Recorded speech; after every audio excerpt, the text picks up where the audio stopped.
Hey everyone, Skull902 here, and I am once again taking a trip down memory lane with my buddies. This is episode 12, and we're going to be talking about our favorite superheroes in many different ways. I'm joined by the compatriots, Rabid and Josh. Hello, my friends. Hello. Hello. Uh, so, yeah, uh, favorite superheroes was voted in as this episode, and thank you all for, putting your votes in and everything. So, uh, with that all out of the way, we can just get right into it, can't we? So, our first topic for today's episode is favorite superhero or superhero team. So, just any individual, or if you like a team or whatever, then you can answer that. Rabid, I'll give you the floor first. Okay. Also, which channel did you put the topics in? The podcast channel. Okay. Hi. Uh, Oh, Taylor first. Yeah, sorry. I thought you were going to do yeah, more me first. Taylor. What the fuck are Welcome you doing? that. Shut up. It's my turn. But not seriously. Shut up though. Uh, I'll probably Spider-Man. He- He's definitely right up there, along with like Batman and such, as my favorite for a long time. Yeah. Uh, I, uh, I know what Josh is going to say, so I'll just hold any comments about Spider-Man for uh, just a little bit. But Josh, would you like to chime in? Well, well, I No, it's also your went turn. with yeah. I also went with Spider-Man and or Batman. I feel like I'm leaning towards Spider-Man a little more, but Batman, he's always been like the other side of the coin, I suppose. As far as Marvel and DC go, everybody says Superman. I would suspect, but I don't know. I like Batman more than I like Superman. I think. Yeah, I'd probably say at this point Batman's bigger than Superman, but like, But both of their parents are named Martha. So, yeah, that's how they get along, don't you know? yeah. Exactly. My mom's named Martha too. All right. Hello, Eddie. Welcome in. Says, guess my fave. I would never have possibly suspected. Clearly, it's Squirrel Girl. Clearly it's Webman, judging from your icon. uh, but yeah, my answer would have also been Spider-Man. So we'll just talk about Spider-Man for a little bit before I kind of divert into another answer. Um, Spider-Man, I think, is like a bit of a revolutionary superhero in the way that he was conceived and written because any Stan Lee interview he'll talk about how teenagers in superhero comics were usually just seen as like sidekicks and nothing more, but with Spider-Man Yeah, they like kind of look say Jimmy Olsen from Superman, for exactly, example. or Robin, you know. Yeah. Uh, so like Stan and his crew wanted to kind of do a story involving like all the trials and tribulations of that particular time in one's life and everything. But Spider-Man has expanded into being so much more. Um, and I think in an overall sense, Spider-Man is just a real good example of uh, how morality uh, is not simply zeros and ones, but there's multiple shades of gray in there. Spider-Man gets tempted to the dark side a whole lot. Uh, and it's just about like how his rotten luck also plays into that. He like Peter Parker generally lives a better life when he's not being Spider-Man, but he's definitely not as fulfilled unless if he is Spider-Man. uh, so I think that like it's just a very interesting concept for a character like that. you say that he's generally less fulfilled when he's not being Spider-Man. But have you seen the part where he eats the hot dog and doesn't care about the police chase at all? Like, God damn, this is the best hot dog I've ever had. Yeah, but I think like it does kind of get to him that that he's not quite living up to the expectations that his Uncle Ben kind of instilled in him. I think that's kind of the thing, right? Um, which I think the 2018 game portrayed like a veteran Spider-Man pretty well in that regard because I liked how he kind of acknowledges that his life is by no means perfect, but is like really content with that. Uh, he's just better off being Spider-Man in a sort of sense. Despite all the bad shit that's happened to him, and uh, that's pretty uplifting in a way, kind of like if Spider-Man can deal with all this bullshit happening to him in his life, maybe I can too. And speaking Yeah. of moderately uplifting things that Stan Lee will say in every other Spider-Man interview, uh, the possibility that Spider-Man could be anybody. Yeah, that was Yeah, that's a always the intent because it's like a full body suit as opposed to someone like, say, Batman or Superman, where you can see like all or part of their face. and Spider-Man was always a superhero for everyone, and I think that was a pretty good way to portray it as well, like to make him relatable and to design his costume like that so anybody could see themselves as Spider-Man. Uh, And as I will be damn sure to talk about later, Spider-Man could be anything. yes, indeed. Uh, so like it's just a pretty original idea when it came out, and I think with the character evolution that's happened with Spider-Man, obviously his iconic status and influence among other uh, comic books and even like non-superhero stories and stuff has definitely been felt. Spider-Man's just got like a universal appeal.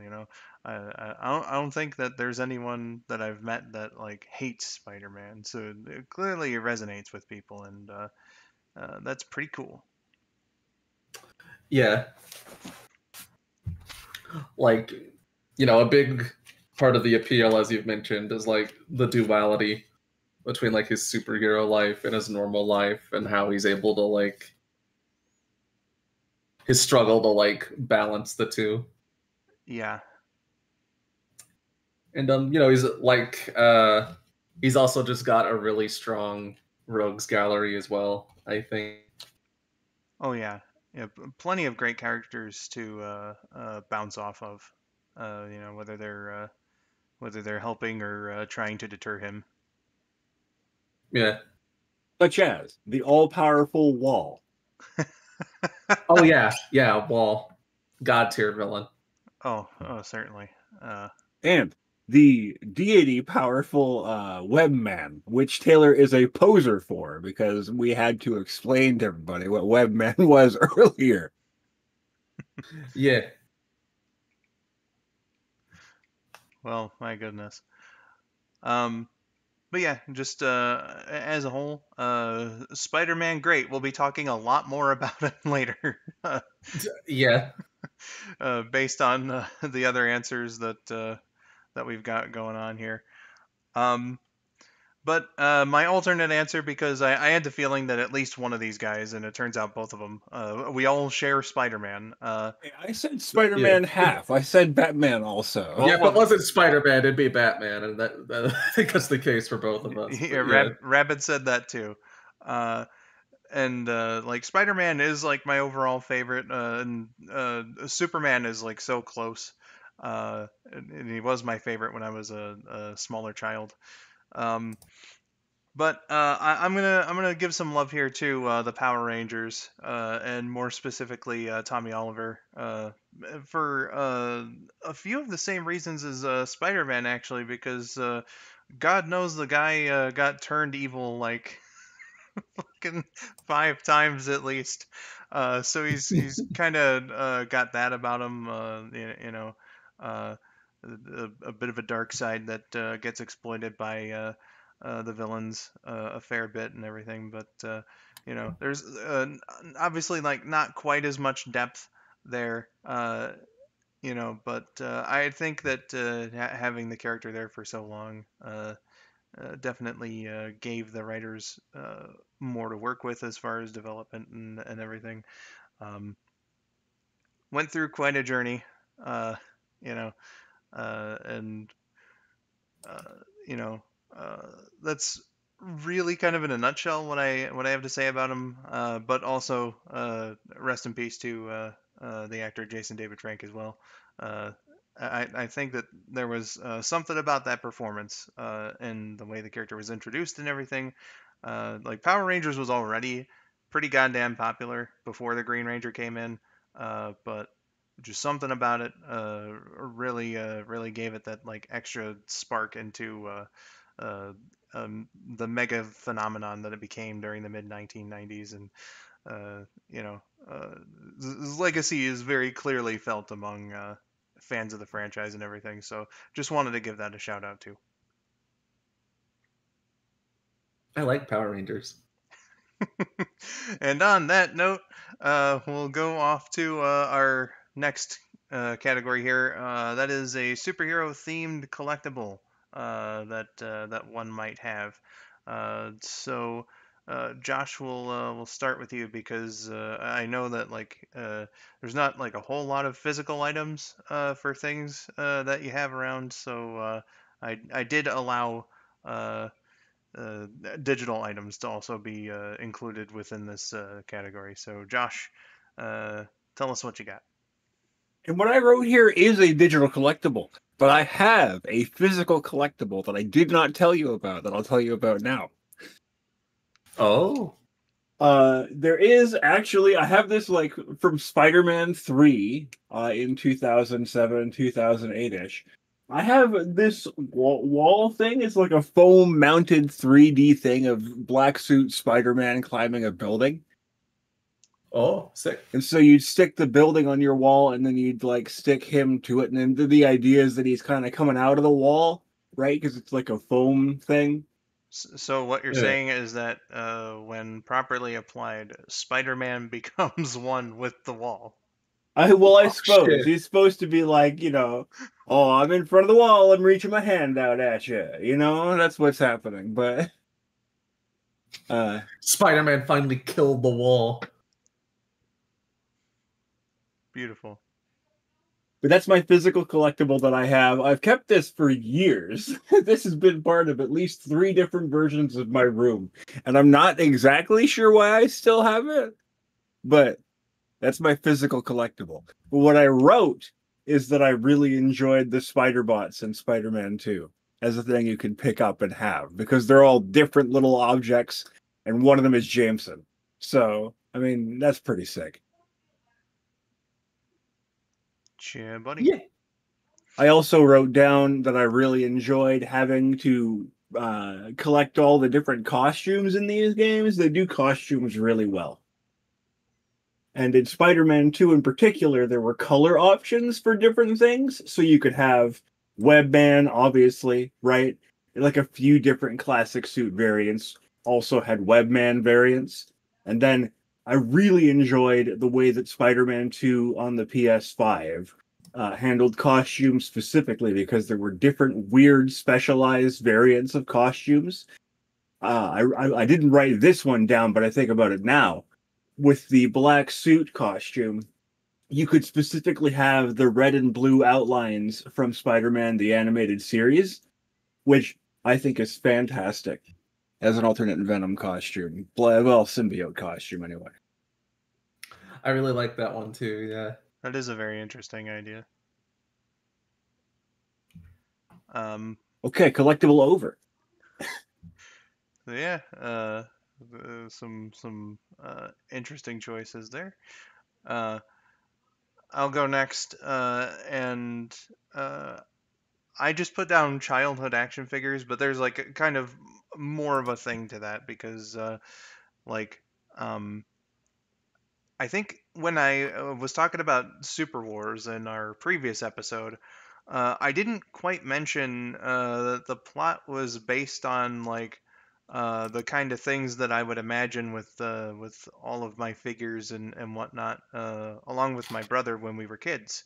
Uh, so like it's kind of the only time that I ever really attempted to adapt something that I came up with as a child just playing around for a project, but that's kind of what that's based on. So, you know, uh, I think any kid with action figures of multiple properties, would have them cross over and whatnot. So, it was Spider-Man, and for like the Marvel figures that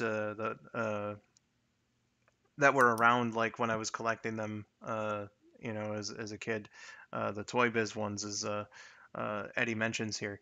Uh, I gotta give those guys big props because like uh, the quality of those figures back then, that were meant to be played with would be like collector's grade figures now, in terms Yeah. of like their articulation and even accessories and whatnot. Like you look at the figures that they're putting out these days, and like Hasbro does like the really cool like uh, what is it called? Is it like Marvel Heroes or whatever? And I those think so, yeah. yeah, those are like on par with those Toy Biz figures from back then, but they're very clearly meant for like the adult collector market. And then the ones that they Yeah. have for kids are either like really lacking in articulation, or they're tied into a gimmick and can't just be like the hero on its own, or something. So it's like you know and I think that those figures back then could be both. You could just have It reminds Daredevil. me of to like go on a little bit of a tangent about how like the Bandai Godzilla figures that came out back when we were kids were like pretty high quality, and Yeah. they only cost like $10 a piece. But then nowadays you have like the shitty Playmates Yeah. figures.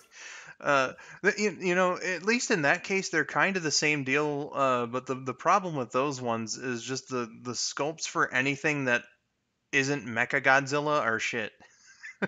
Yeah. uh But like for the Toy Biz ones, I don't know. I just thought that it was cool that you could have Spider-Man on his own, or you could use the optional like uh, weird Spider-Man face-shaped launcher that came with it. That you could just make him springboard for no reason. Uh, but nowadays, Well, like any kid that wants just like a Spider-Man to play with would more or less be required to have that like gimmick piece to have any reasonable amount of fun with it. Uh, but it wasn't just like the Marvel figures though. It was obviously like old Power Rangers and uh, like even before I even knew what the hell it was. I guess when we were too little to remember. Uh, must have gotten like the fucking Playmate superhero Samurai Cyber Squad figures. So I was looking at like, oh shit. yeah, it was like a black and silver servo, and like for years I had this figure and I had no idea what it was. But that was incorporated in it too, and everything. Just fun times. So. Uh, that's kind of why I put like my childhood action figures just as a whole in this category was uh, you know uh, because it ties into what we were talking about last time, and just they all hold the same amount of value to me in a sentimental sort of sense. So yeah, Rabid, what is your collectibles answer? Uh Probably and like at least in terms of superhero figures and stuff, like my favorite one that I have is the Toy Biz Hulk made for like the Ang Lee film. And let's see if I can't find like an image of it. Not that like any of you are gonna see it. I But yeah, like it's very big and articulated. And if you squeeze his pectorals, like his upper half will swing around. oh shit. Yeah, I seem to Yeah. remember waltzing into a Toys R Us around the time that that movie was coming out, and I don't know if it was specifically for the movie, but I do remember seeing like Hulk figures compared to like Spider-Man or whatever, and thinking, "Damn, I knew the Hulk was big, but that's a beefy boy compared to Yeah. compared to the others." Uh, and I and enjoy the Hulk. yeah, and while you're getting that together, actually, I did just remind myself that like that was around the time that I think like Hulk hands first came around, The and Hulk hands came out specifically to promote the movie. Yeah. yeah, and what I'm amazed by is that like the Marvel toy license has gone to other places since then, but Hulk hands are like oddly enough the one thing that has just persisted throughout all these years. Yeah, Hulk hands have never gone away in like for over 20 years. They They might even as like they even reused them as like the first Fantastic Four movie as thing hands. They just painted them orange. yeah, it's like uh, uh, Hulk hands might as well be in the same class as like Slinkies or something like these days Yeah. because they've just been around this whole time. I'm pretty sure I had Hulk hands and I also had that Spider-Man glove that shot like bad webs. Oh yeah, I had a couple of those, and I swear to God I assembled the thing correctly both times, and It's always great when a story starts like that.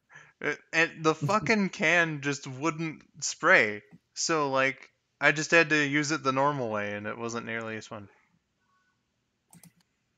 God damn it. I Uh, will also very briefly mention, as far as Hulk hands are concerned, that one story from my childhood. Uh, I was in drama class and we were doing a play about this kid who gets bullied an awful lot. So to make himself feel better, he's made his own version of his own hands that are bigger, right? He's made like foam plasticine versions of his own hands. And they did that. They did that for real with my real hands so that nobody else could wear them for this play. And I wasn't allowed to keep them. Well, oh, boo. enjoy those hands that nobody else will get to wear. It's like, what the fuck are they gonna do with them? Like, put them on display at the school museum or some shit? Like, what the fuck? Throw them in the trash. Oh, goodness. But, seems like, we've exhausted the collectibles talk, so, let's get into, like, specific stories and media and, like, all that stuff. So we got, comics, TVs, uh, TVs, movies, and video games. So we're gonna start off with favorite comic stories, and There's got to be a licensed Spider-Man television, right? Surely they've made a Spider-Man I'm television. almost certain that I'm I've sure. seen a Yeah. picture of one because like they got like the Disney Princess TV is a pretty good example of that. The Uh, fucking damn like SpongeBob TV. the SpongeBob one. I'm if I haven't seen a Spider-Man one Oh, before, then I must gaslight myself or you must have found it. gaslight myself. Oh, you It's found it? even got like a Spider-Man remote. Okay, yeah. I feel like I've seen it before. Um, but as far as like specific comic stories are concerned, I'll just go first because I am admittedly not a very heavy reader of comic books. Uh, I am the my only one here who is. I can say that with confidence.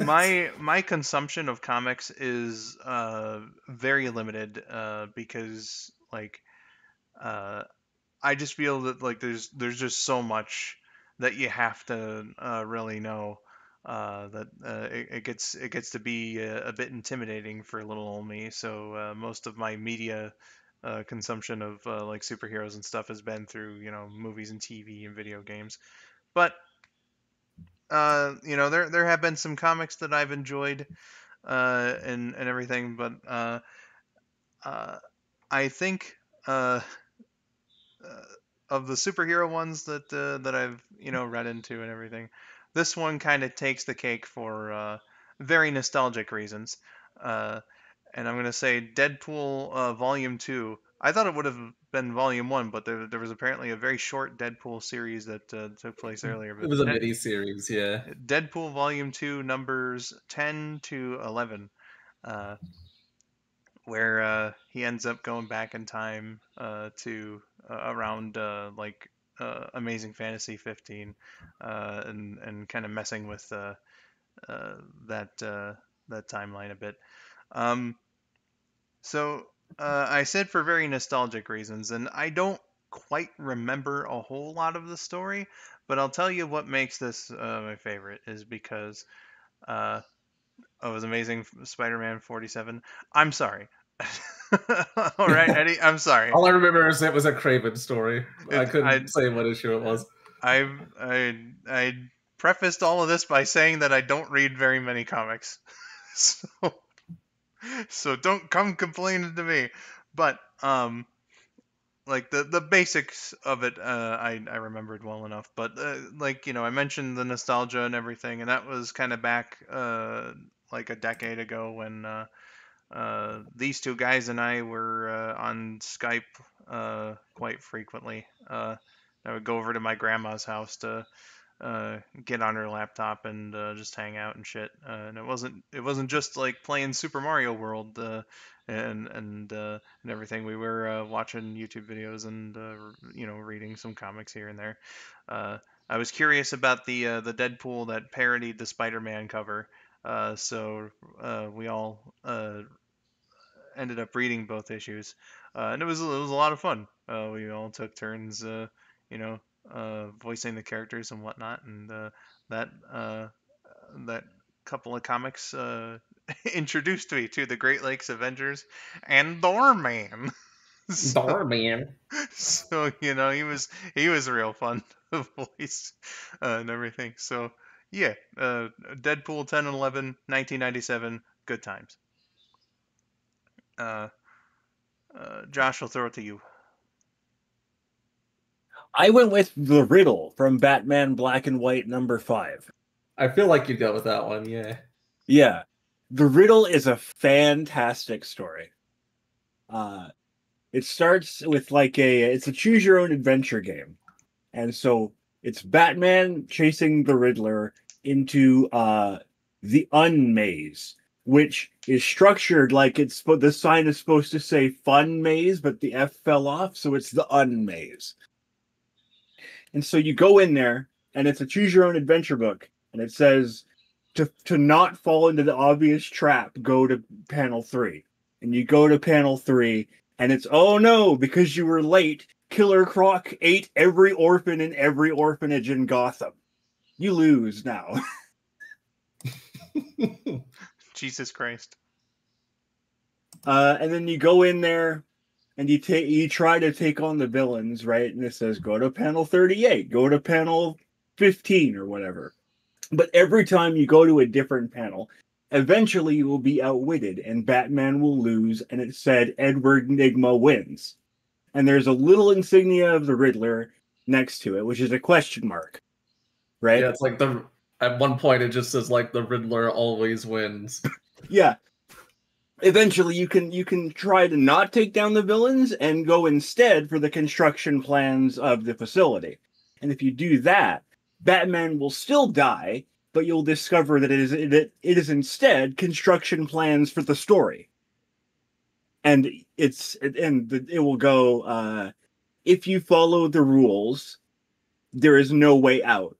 Edward Nygma will always win. Is what that says. And so that's your one last clue that you're not actually supposed to do that. You're supposed to read it like a traditional book and get behind the game.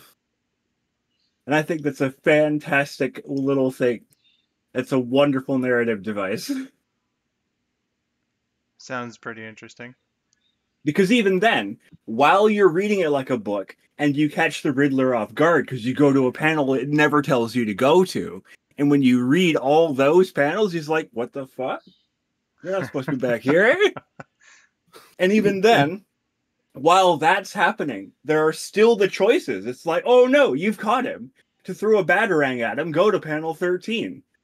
But it's like trying to make you go back to the game. I think that's a wonderful thing. Yeah, that's I like that idea, the subversion of expectations and whatnot. That sounds pretty fun. Uh, I never knew about it till now, so I wouldn't be able to play it knowing knowing all that. Yeah. But that's pretty cool. Yeah, we both found out about it from one of Hugbee's videos. Uh, so, Rabid, your take on favorite comic story? Oh gosh. Um,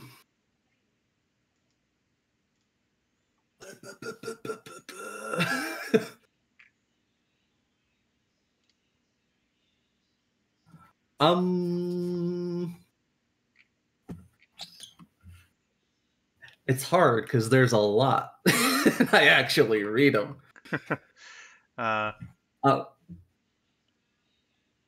I'll say in the meantime that I see the Spider-Man TV, and this looks like the shittiest remote control of all time. I love it. You might have to put this up in editing or something. This is a wonderful picture. Yeah. You know what? Here, I'll just copy a link.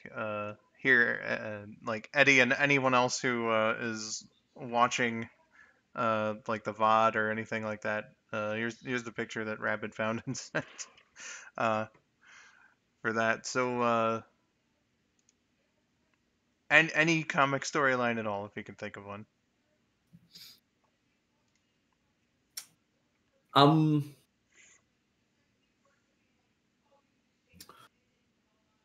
wow. You know somebody that has this, huh? One that I'm thinking of that I quite like is it's a standalone graphic novel. It's called Batman Noel. And as you can probably guess from the title, it's a Christmas story. And the narration is one of the characters reciting the Christmas Carol to their kid, while like kind of an analog in the modern day with Batman characters is also playing out at the same time. And it's a pretty heartwarming story, I think. Sounds pretty nice. So wait, it's a story. It's somebody telling the traditional story of the Christmas Carol to their kid, and then also somewhere else it's happening to Batman. Yeah, you know, I it's see. like poetry, it rhymes. Yeah, Batman's basically playing like the Uncle Scrooge, or well, not Uncle Scrooge, but you know, Ebenezer Scrooge archetype. Like this is very, as you like to put it, Josh, swear to me, Batman.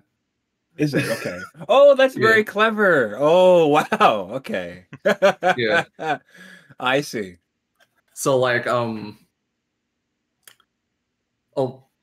some characters like Superman especially think, and Alfred think he's going a bit too far lately. Like, he's basically using a person as bait to draw out the Joker. But after a while, he learns like there's more to this person than he thinks. Like he's raising a kid on his own and whatnot. And over the course of the story, he learns to be kinder. Yeah. Okay. So the person Batman has captured to bait for the Joker, is he the one that's reading the story to his kid? Yeah. We find out that like after he's narrating it to his kid after the story's already taken place. Yeah, and he gave him a job at Wayne Enterprises. Oh, Hmm. I see. It's pretty sweet. Yeah. If you remember, have us read it when it's time for Christmas to get fucking ready. For sure, yeah. Oh man, that sounds pretty nice.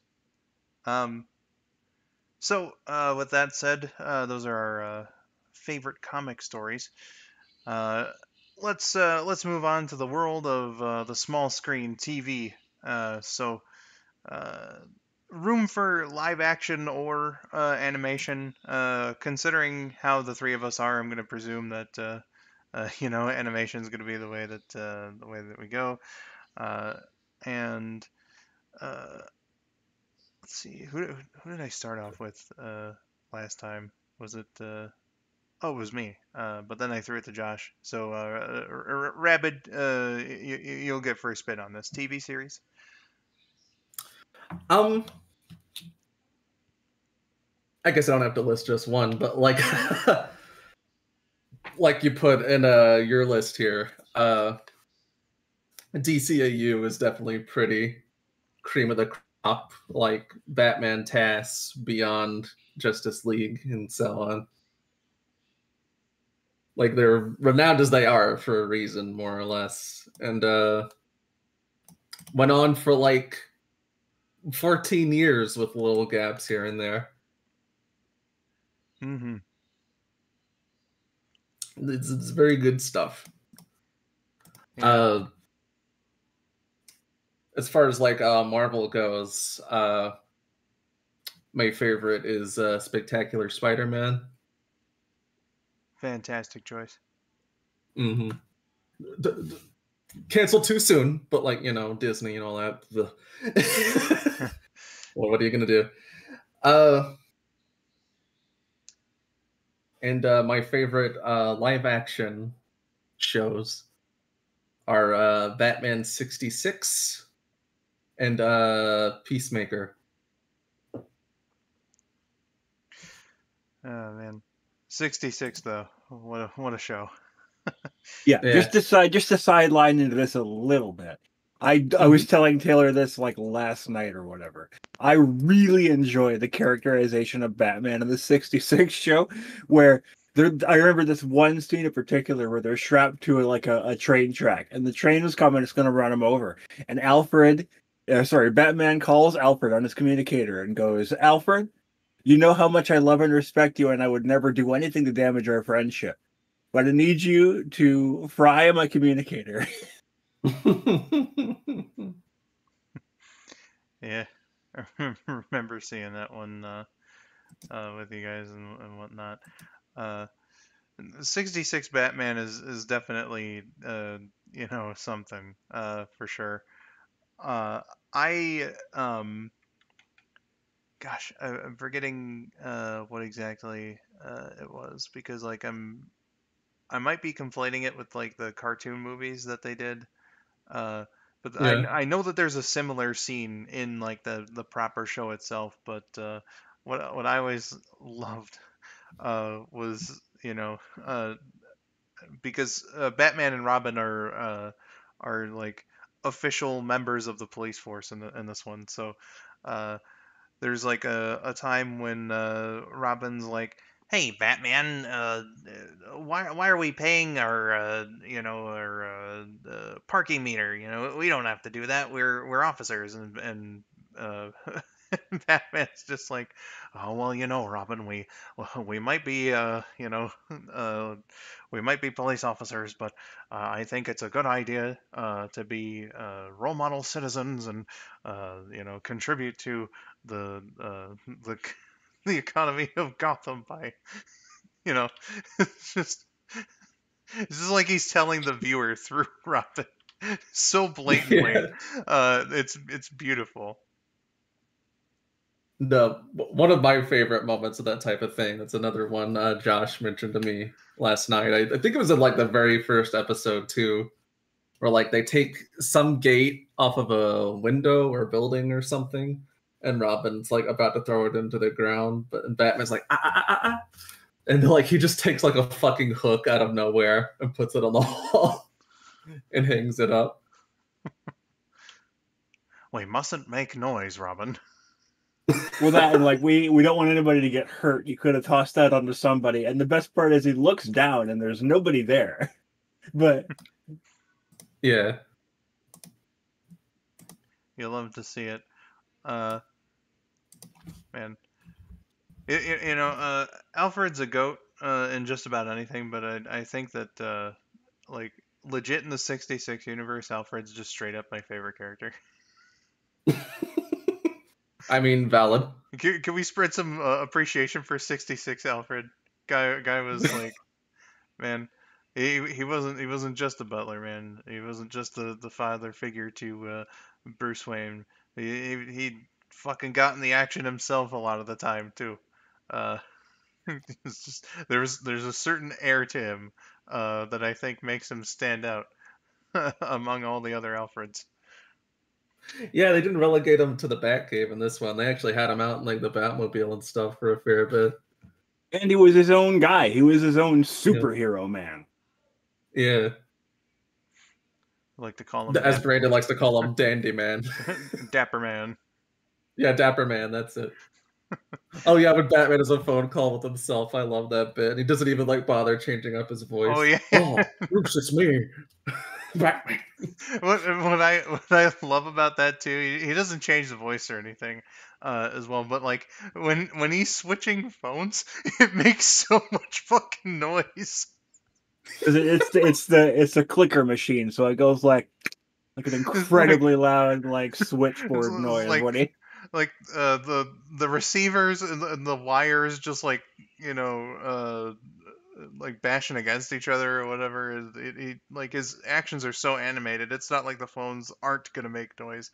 It's just a beautiful moment. Yeah. Good lord. So yeah.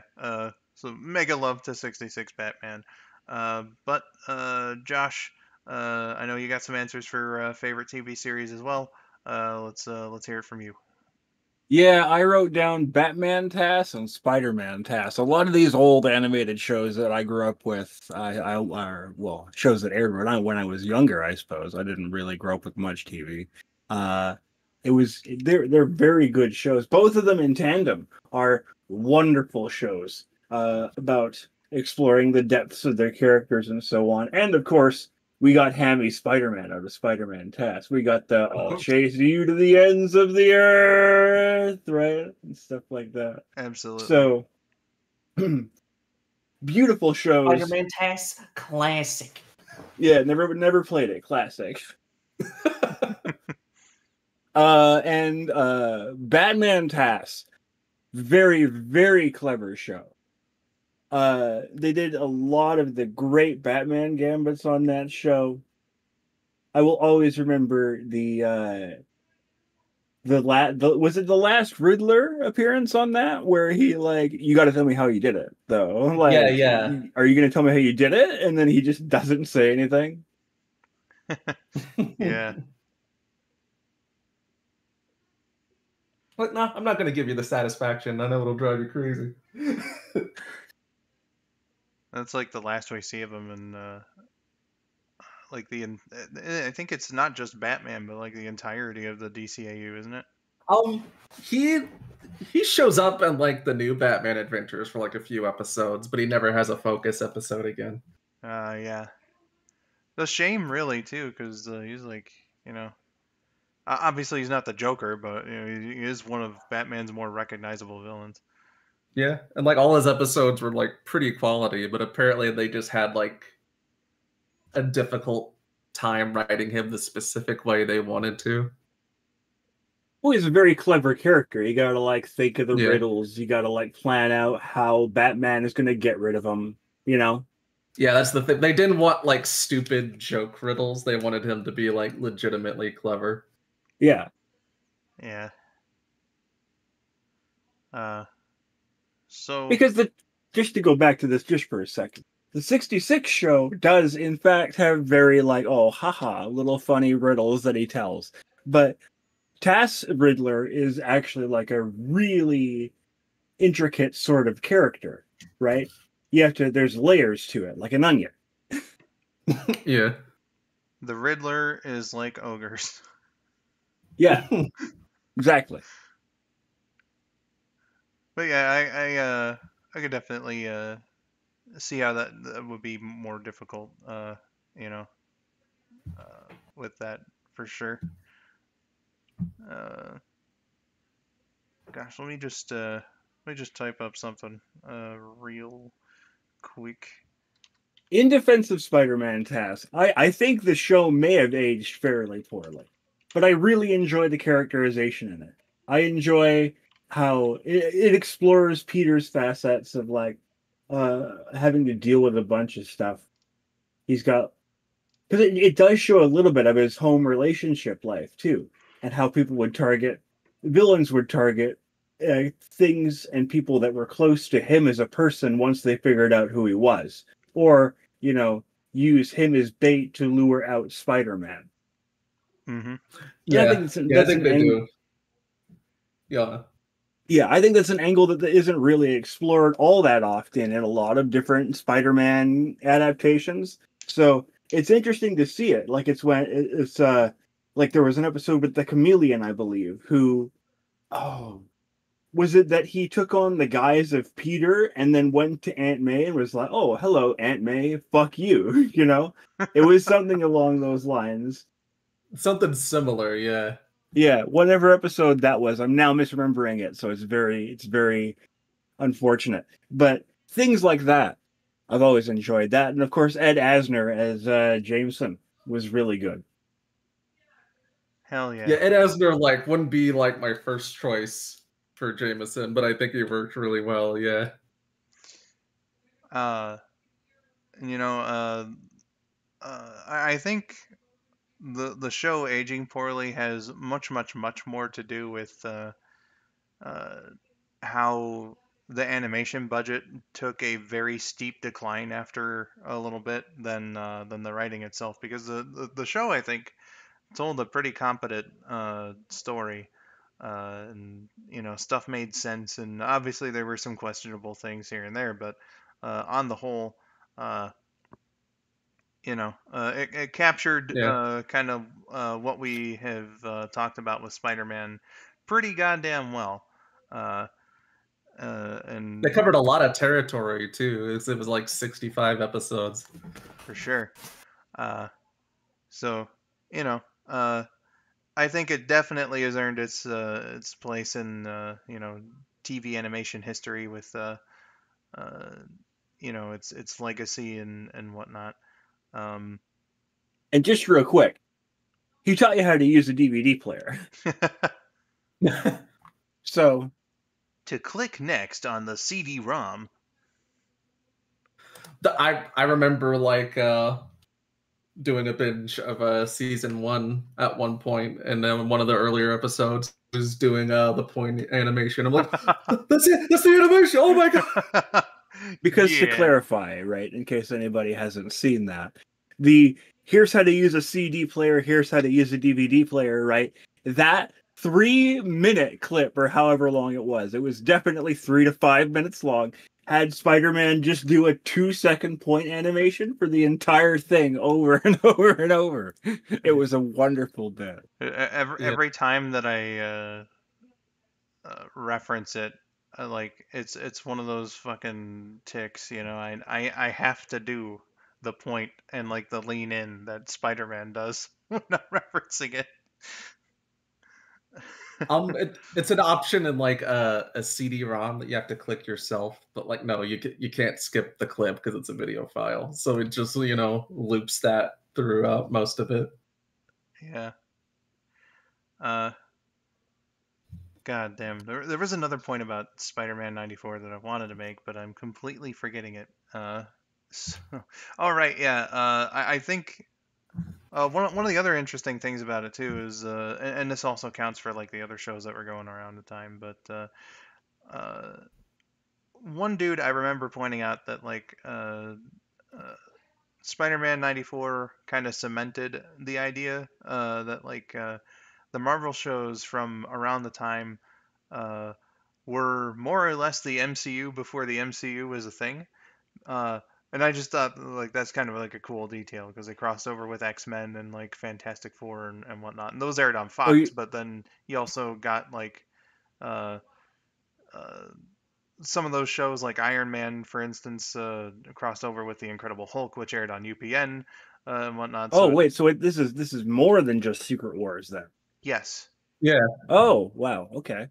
uh, Yeah, if you so remember like the Carnage episode, he teamed up with like Iron Man and War Machine and such, and there was like a whole story arc where he teamed up with the X-Men.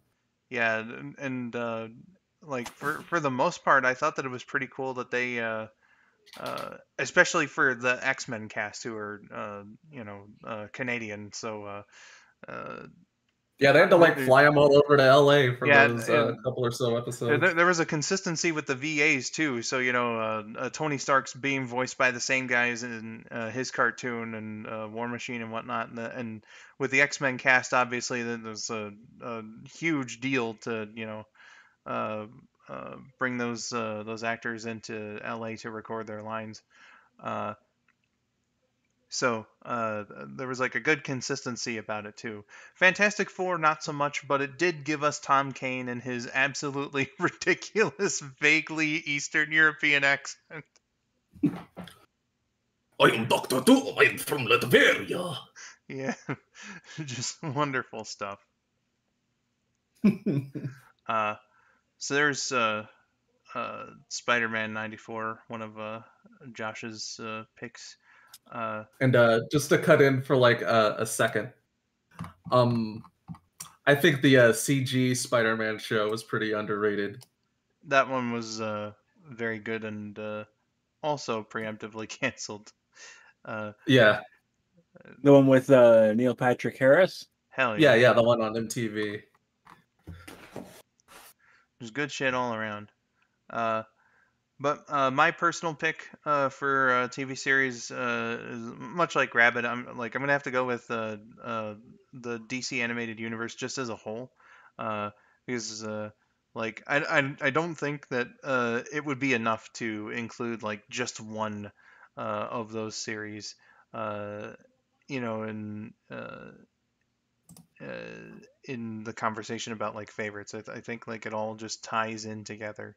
Obviously, some shows are more popular uh, than others. Some shows are a little better than others. Uh, I don't have like a whole lot of nostalgia for Static Shock, for instance. Yeah, Uh, but like I think it's also kind of unfair to kind of list Static Shock because like it is part of that universe, but they didn't originally intend for it to be. So like obviously that creates like a few continuity and uh, other such problems. Like the same people didn't work on it for the most part and whatnot. So, um, but uh,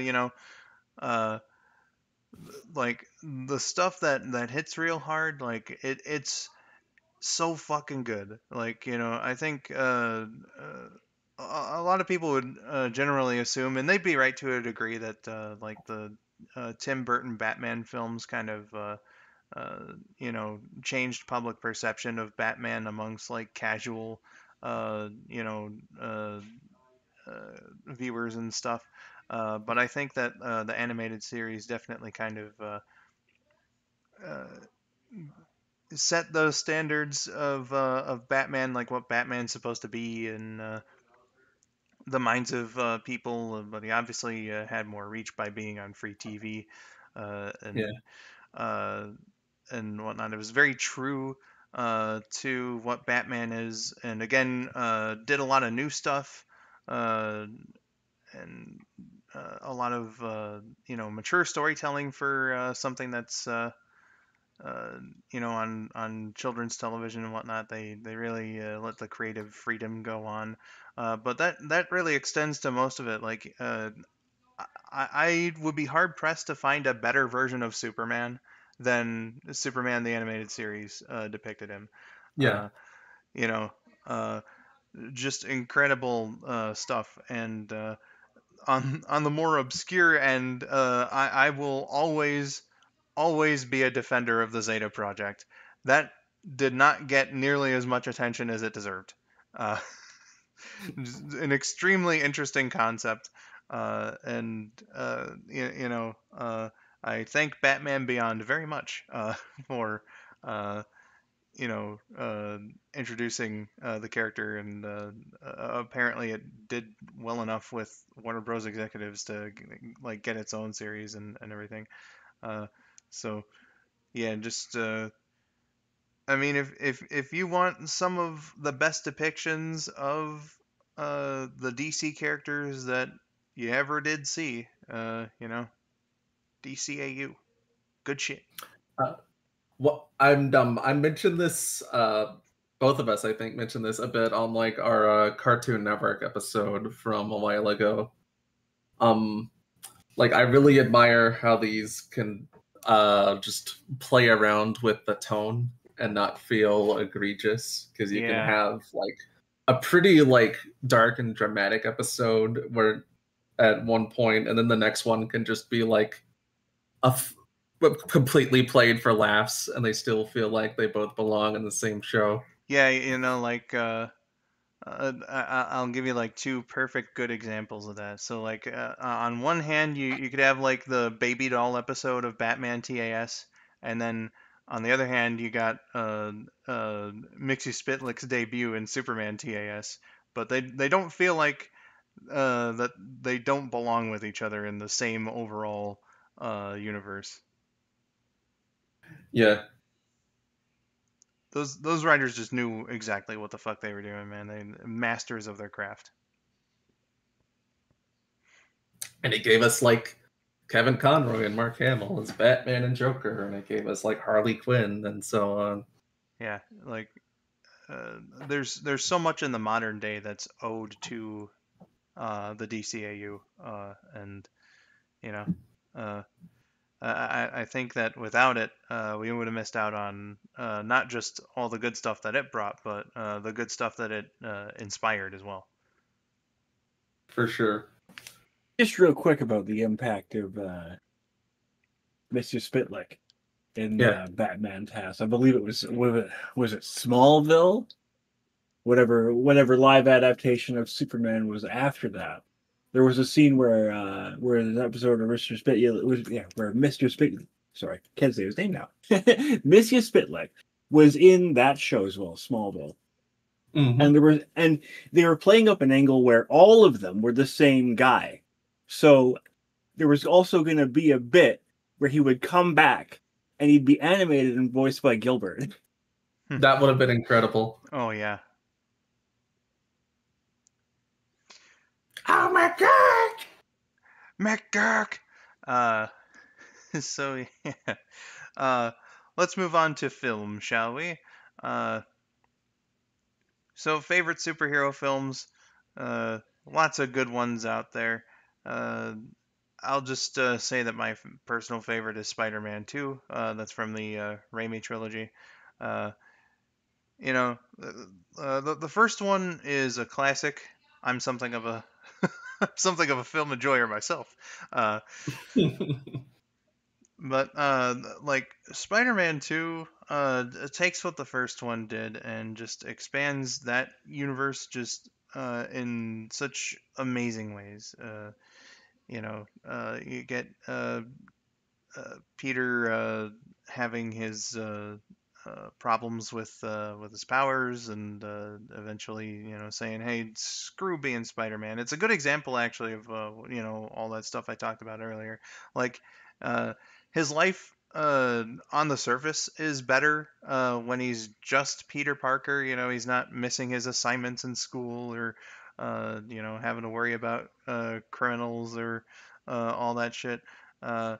But at the end of the day, when he's Spider-Man, like, he's helping people, he's doing what's right, and there's a point that Aunt May kind of makes to him that inspires him to come back to it, where uh, uh, people need their hero every now and then when things go wrong. And Yeah, she's like Spider-Man, looking after she's like looking after this kid, and she's specifically like, he needs a hero. He's wondering where Spider-Man went. yeah, and you know, uh, just the themes of that work so well, uh, and uh, they did Doctor Octopus justice with that portrayal and everything. Uh, it's one of those rare examples, especially for the time, uh, Sorry, where I didn't mean to laugh at that. Eddie just said, "How did people learn to use CD-ROMs while Spider-Man was gone?" you Well, see. here's the answer: they didn't. Yeah, you see, they didn't. In fact, all CD players in New York and in fact maybe even the world broke down for a good few weeks before Spider-Man came back to instruct them on how to use their Spider-Man CD-ROM. Uh, but where was I? With Doctor Octopus and everything. But right.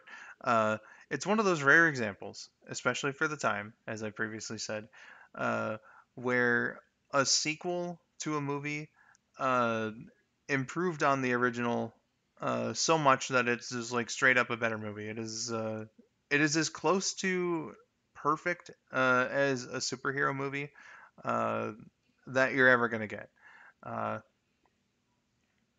and I remember liking Iron Man 1 just as much, but like uh, I I swear I can't like it's been so long since I've seen it that I'm starting to like lose details and whatnot. So I should probably watch and reassess that opinion. But like Spider-Man 2 just hits all those right notes. Uh, it tells the story of Peter Parker's temporary retirement and comeback in such a way that serves all the characters justice and uh, is just engaging and interesting. Really makes good use of its time. And uh, if you want more, then there's also an extended cut. So you know, uh, just plenty of good shit to be seen uh, with On one Spider-Man hand, 2. it has J. Jonah Jameson in Spider-Man's outfit, but on the other hand, it doesn't have. Oh yeah, I was literally about to say they used the subdued take for "Go" in the extended cut. So I mean, Yeah, and the elevator scene's not as good. Yeah, well, you know, you win some, you lose some, I suppose. Uh, Yeah, but yeah, Spider-Man 2. That's my pick. Uh, gosh, I think I started with Rabid on the last topic. So Josh, what you got? well, unfortunately, my movie pick was the same movie. So, uh, what are your thoughts on Spider-Man 2? I really like it. I think it's really good. So I'm gonna touch from this as well. It shows a sort of communal thing. It shows that New York is more than the sum of what Spider-Man is. New York as a unified force can do as much as Spider-Man can do. I think is what is a theme of the movie that is partially undervalued. Is what I wanted to say there, because they managed to save Spider-Man during the scene where he faints stopping the train, and then they prevent him from being unmasked by Doc Ock, who is there. And I think, very briefly, the theme of "we can all be better together" is very interesting to have in the movie. Yeah, Spider-Man inspires people. You know, just good shit, man. Uh, Goodness. Uh, so like, is there anything else that you wanted to add to that? Uh,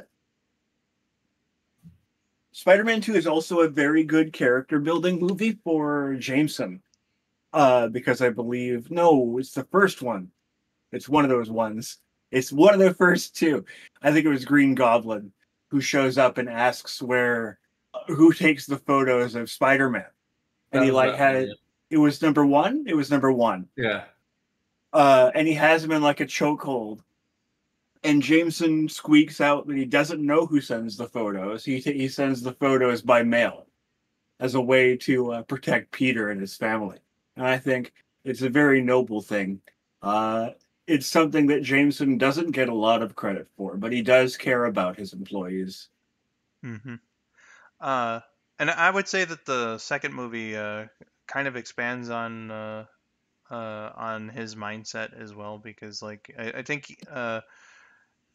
he makes it pretty clear, like when he's in possession of the costume and whatnot, that he's kind of envious, that Spider-Man isn't there anymore, because he knows what Spider-Man is actually all about. With the Yeah, he has you that know whole scene where he's like, Spider-Man was a hero and all that.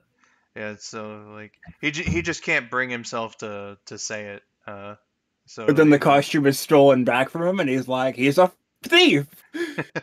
I fucking knew it. yeah, so like you get those hidden depths with him, where you see that he actually does believe in Spider-Man as a hero, but doesn't want to admit it. Uh, so it's fucking good stuff, man. Good characterization and everything, just all around the cast, and uh, the cast in and of themselves, they get a pretty good one uh, for that movie. Yeah. Famed yellow M&M, J. Jonah Jameson. You uh, see, Spider-Man 2 is the perfect movie. In fact, when Orson Welles made Citizen Kane, he was inspired by Spider-Man 2. oh goodness.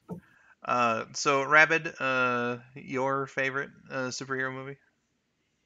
I won't say Spider-Man 2.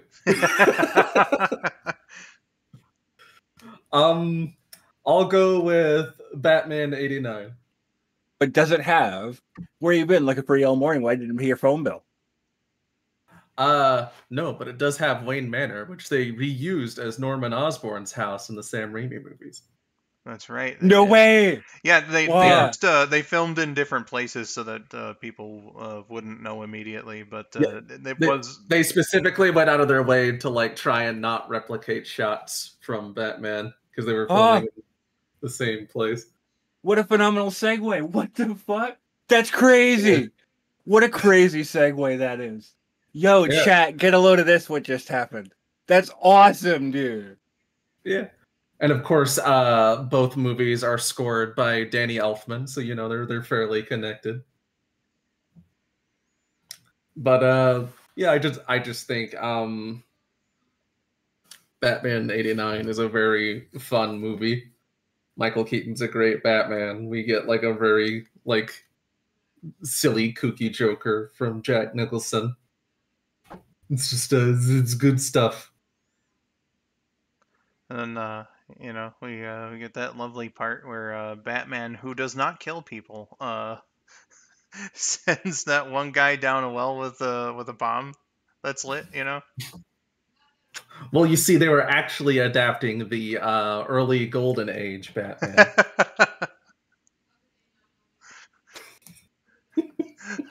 I'll take care of you with this non-lethal bomb.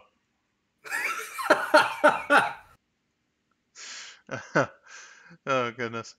If they really wanted to be accurate, Batman would have like pulled out a gun and shot Joker in the face. Just what you love to see. Do you think the movie would be better if he was desperately trying to dispose of the bomb, but at every single turn there was like hot girls, and like there's hot girls in this like strip club over here. There's like little children looking up at him in puppy dog eyes in their little schools and orphanages, and he's like, "Oh man, fuck, I got to get rid of this You bomb." just can't get rid of a bomb.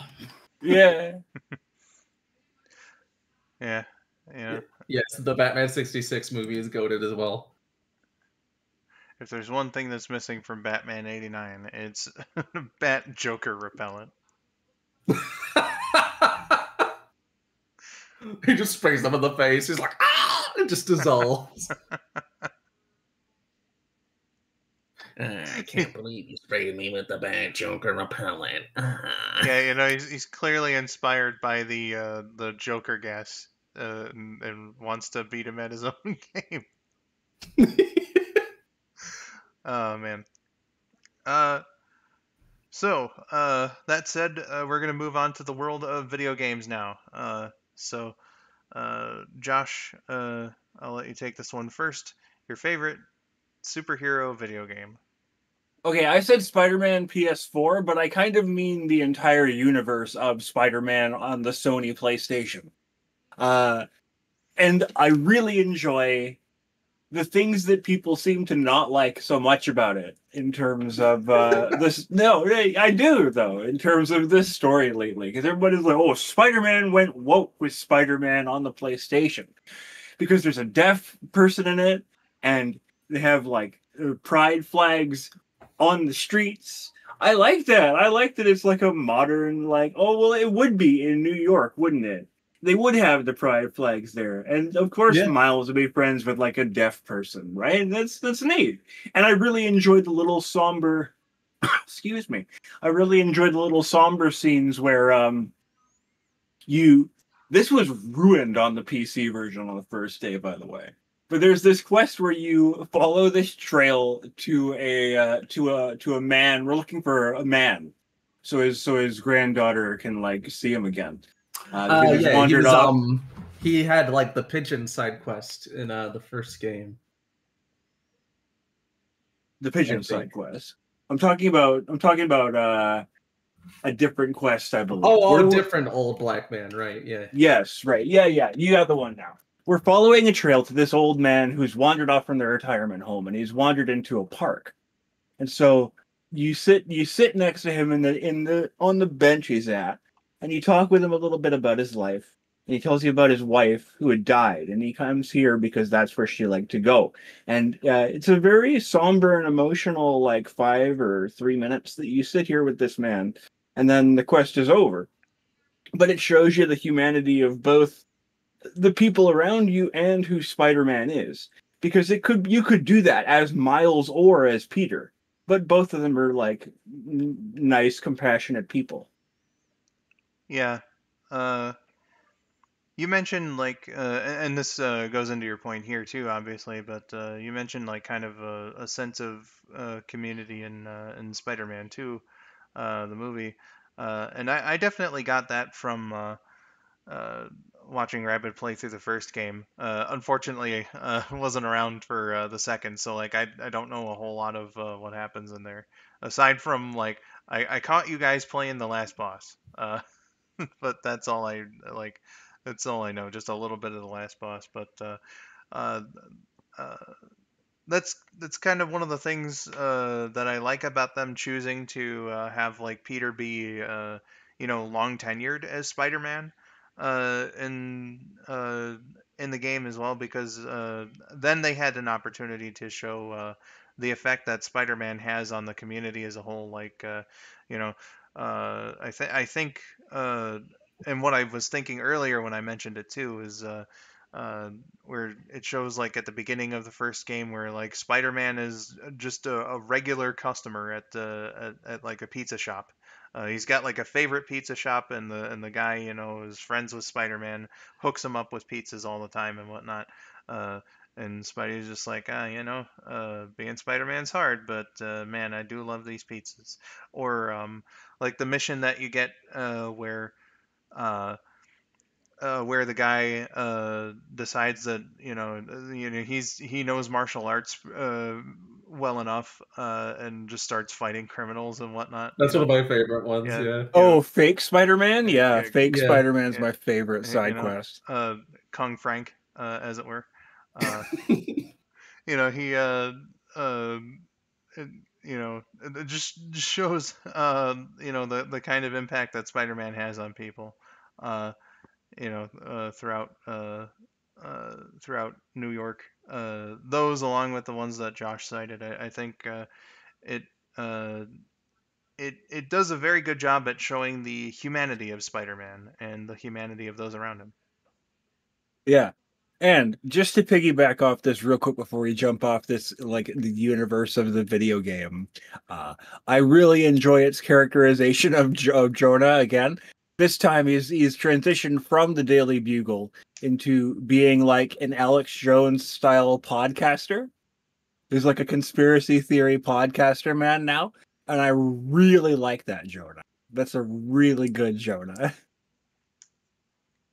Well, you see, that is not how you open a A can of can of spiders. pickles. Yes. I do that bit with Taylor all the time.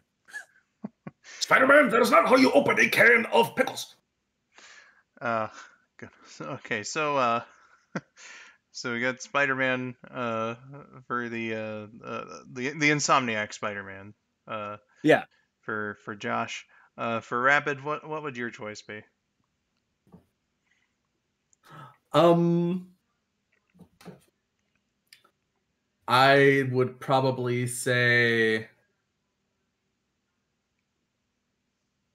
like the Batman Arkham games is like they're just like very fun and authentic to Batman, and I think in terms of like combat and stuff, they pretty well informed what stuff like Spider-Man is doing.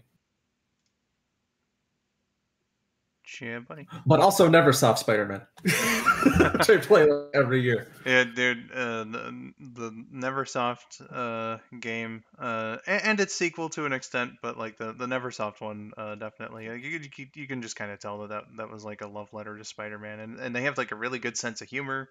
Uh, He's already at full health. and he's already at full health. You know, Yeah. It's only like about 5 hours long, so it's very short and sweet, and it's very like lighthearted and funny. And what Just a good movie time. was he in? He was in one of the Spider-Verse movies. Yeah, he was in Across the Spider-Verse. Yeah, and they specifically animated him at a lower frame rate to be a video game character. Yeah. what I really like about uh, those two games, and again, like the first one's obviously the one that has more of a legacy, but I really appreciate that those games wall crawled so that other games could run. You know, Mhm. because Spider-Man in 3D was an unexplored concept before the PS1 They games nailed came it out. the first try, more or less. Yeah, and obviously it's not like an open world Spider-Man game like a lot of the best ones are. Uh, Mhm. but that they showed that Spider-Man in video games can work because the majority of his games beforehand were not very good. So, uh, you know, uh, Um, Electro has its moments, but I And we can't get away from Spider-Man in video games without talking about the movement in Spider-Man in video games. The swinging, oh yeah, the oh yeah, jumpings. Spider-Man 2 was of course like the start of a lot of that. Yeah, And Spider-Man 2 was the first case of good 3D movement in a Spider-Man video game. But it did get better. yeah, like even the Insomniac games, which are like these big AAA things, to more or less just refined what they did in Spider-Man 2 instead of trying to completely change it up. Yeah. yeah. And then Insomniac 2, they had a bunch of new traversal tools, was one of the gimmicks for Spider-Man Yeah, they 2. have the fucking web wings, and like those are surprisingly like really fun to use as well. Yeah, when you have the symbiote suit, you could do like the jumps with the little extendo alien goo arms, right? Yeah. Yeah. So movement has always been a key factor, and it's something that people really do look for in a Spider-Man video game. I guess that'll segue into my personal pick for favorite video game. I had a tough time picking, just because I like surprisingly haven't played a whole lot of superhero based video games.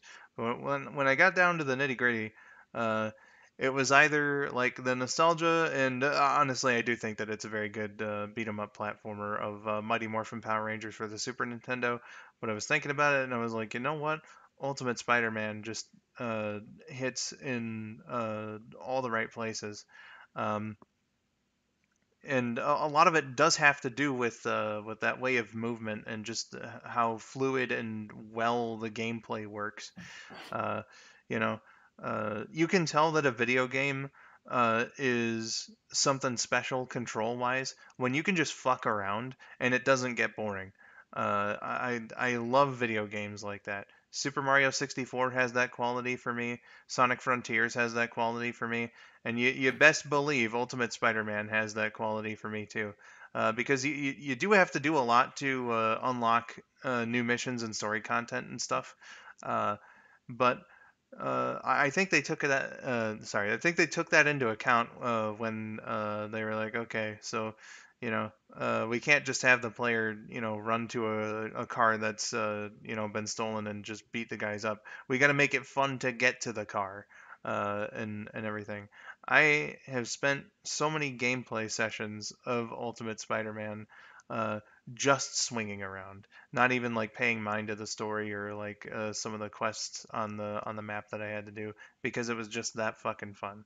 But the game underneath that, of course, is also very fun as well. And one of my biggest regrets with Ultimate Spider-Man is not being able to beat it because fuck Electro, that race sucks ass. And then my GameCube memory card got corrupted, so I lost the save. Boo. Oh, goodness. But, Electro aside, that game was just super fucking fun, and I have, like, a few good memories with it. Like, one of my first play sessions, it might have even been my first at some point. Like, you do the fight with Venom at the beginning, and then, like, it switches over to his perspective, and you get into a fight with Wolverine, and I got fucking thrashed on my first attempt, but on the second, it was starting to become like more of the same. Like I barely got a scratch on him, and he had me down to a fucking sliver. But something in me, I must have gone Ultra Instinct or something, because like from that point onward.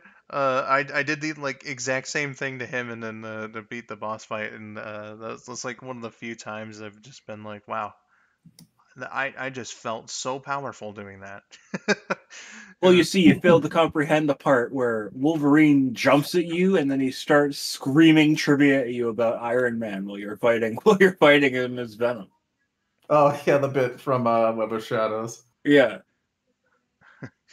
uh, I don't know, maybe, but I just remember like he had pretty much all of his health, and I had very close to none, but somehow managed to make the comeback, uh, and that was pretty cool. I don't get too many cool moments in video games, so uh, that one stands out for me for sure. Yeah, I really like Ultimate Spider-Man. The art style is incredible. It looks basically just like the comics. Oh, for Well, sure. and they're animated to be comic books too. All the cutscenes are comic panels and stuff like that Yeah. as well. And like the only knock on its presentation in any sense, I feel, is like I don't quite think they cast the right person for Peter, but that's a small thing. I think he sounded too young. Yeah, He's supposed to be like 15. He sounds like maybe 12, 13. yeah. So like one small detail, but it doesn't take away from the game really. So we've covered all of our main topics here, but and I didn't forget this time. We have the fan question. Uh, for those who are channel members at the Memory Lane Buddies viewer level, of course, on months where we're doing the podcast, you get the chance to submit a question, and if it's if it abides by YouTube's TOS, then we'll read and answer it. So our question, like almost every other question that has been submitted to the show, comes from Eddie, who says, uh, who would you say is your favorite obscure slash niche superhero? Mine would be this funny little character called Gwenpool because her story is just so interesting and how good it can be and how absolutely horrible it can be at times. You just never know. I'm not lying when I say that this book helped me get back into Marvel Comics when I was 12. P.S. I will force all of you to read the original series from 2016, and you can't stop me. And if you already did read it, then do it again. I just force people to like things that I like so I can feel better about myself. Don't read this part. Well, thank you for the Oops. question, Eddie. Well, Uh, oh goodness. Um, so let's start with Josh. okay, so I was gonna say Webman because I was gonna be like, oh, they don't remember who Webman is before. We literally had this discussion where I had to But explain who Webman's a villain. Webman is a villain. Yes. So see, that's exactly why. That's exactly why I was like, well, I can't do. I was gonna say, but he is a Spider-Man technically. So, but I did think of also a Spider-Man, and so my pick for this is gonna be Spider's Man, who is, yeah. You see, Taylor's already laughing at. He okay, so he's Peter, right? In this universe, Peter has gone into a symposium, a museum demonstration, or whatever it is, and in there, instead of one spider, there are hundreds of thousands of spiders in a colony that are being simultaneously gassed with radiation for the purposes of genetic mutation. And Peter goes in there and he falls into the colony and they eat him alive and he dies in the colony. And the hundreds of thousands of spiders assimilate his memories into one giant hive mind person and become Spider's Man. And they like form a biological person's frame out of hundreds of thousands of spiders, and they all wear a mask. And they have to, as Peter Parker, navigate the fact that Peter now has to be hundreds of thousands of spiders, and he classifies himself as a horrifying monster that should never have existed. And it's more of an internal look into Peter as like, what pray tell is a human man, if it has to be this.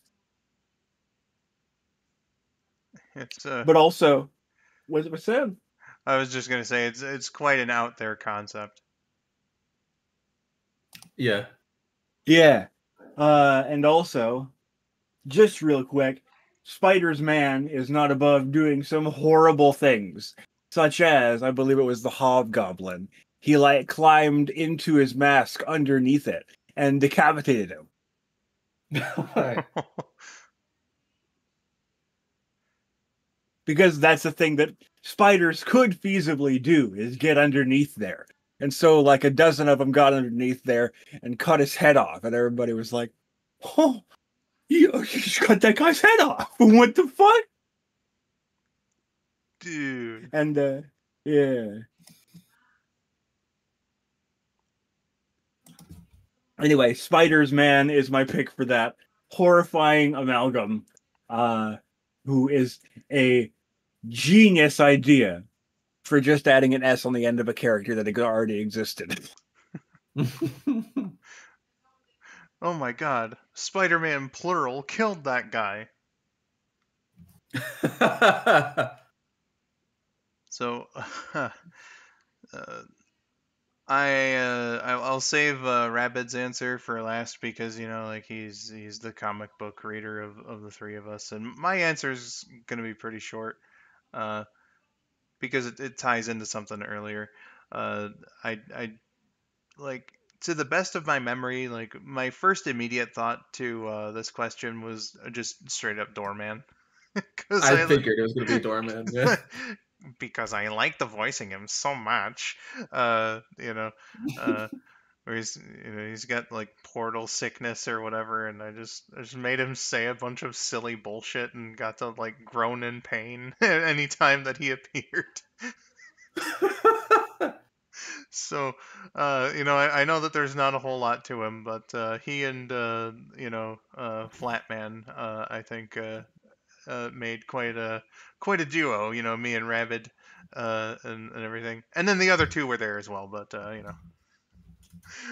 as far as the Great Lakes Avengers are concerned, um, but yeah, just my first thought was Doorman. I'm sure, like if I really racked my brain, I probably could have come up with something else, but it's just from those pleasant memories of reading those two comics and just making him as silly as possible.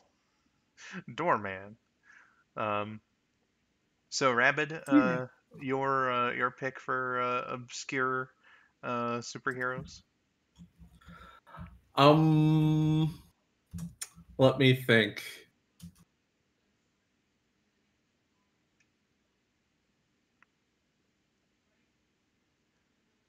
So while that's All going right. on, Hulk hands.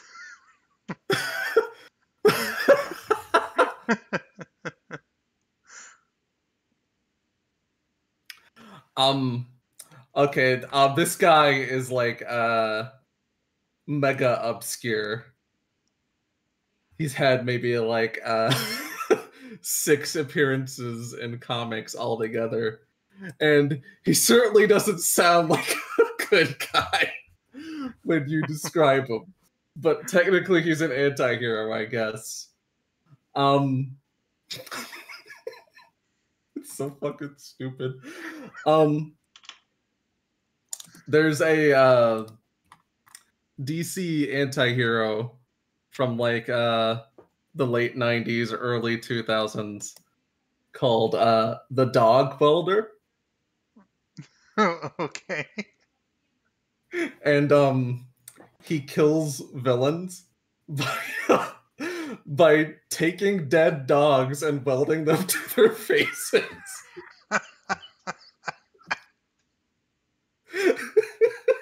That is that's incredible. Is there any like specific story that you can like get into more detail on, or No, I just know about him through reputation, and I just found like the concept so absurd I can't help but love it.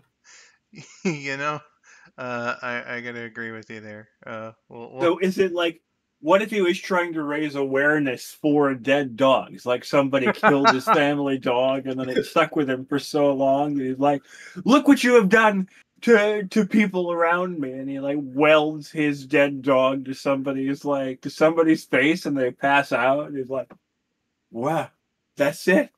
This is my true calling. I like the idea that he'll only do his job if there are news cameras on him, so that when he welds a dead dog to someone's face, he can turn around to the camera and be like, "Remember to go to your puppy adoption center right away. Adopt a dog that needs you." You know? Help control the pet population. Have your pets spayed or neutered. And for a slightly more serious answer, Lobo is one that I'm pretty fond of as well that doesn't get quite as much attention. He's also leans kind of not heroic, but you know. Well, he is the main man, so I'll give you an exception. Yes. And as far as like stories with him goes, there's a very early one of his called the Paramilitary Christmas Special, where he fights Santa. That Because sounds amazing. the Easter Bunny puts a hit out on him. The sounds even more amazing now. Sounds something like from the Silver Age, but it's modern. Kind of. But comics are always stupid, so you know. Sometimes they're just exceptionally extra stupid. Yeah. We'll definitely have to do some digging into the dog welder. Yeah, apparently he's from a series called Hitman. Beautiful. Not to be confused with Hitman, the video game series, starring well-renowned character Agent 47. Oh yeah, the most popular video game character in the world that I never heard of until that list came out. And also not to be confused with Brett the Hitman Hart, of course. Of course, of course. uh, so there we go. Our favorite superheroes, favorite comic storylines, some collectibles, TV series, movies, video games, and the fan question as well about obscure ones. That'll do it for this episode of Memory Lane Buddies. I'd just like to thank my good dear friends Rabid and Josh here for coming along and joining me on this discussion. It was a pleasure. Thank you, yeah. And Eddie, thank you for the live chat and all that. It's always a pleasure having you in there. So I was glad to inform the world of Dog Welder. yes, exactly. Uh, So, speaking of live chat and whatnot, if you would like to be in on the recording sessions of Memory Lane Buddies live as it's happening, you can become a channel member at the Memory Lane Buddies viewer level. That will not only allow you to hear the podcast as it's being done live and participate in the chat and whatnot, but you also get a chance to vote on the episodes every other month. And you can submit a viewer question as well. So, like I said earlier, if as long as it abides by YouTube's terms of service, you can ask us a question and we'll answer it on the next episode. So, yeah.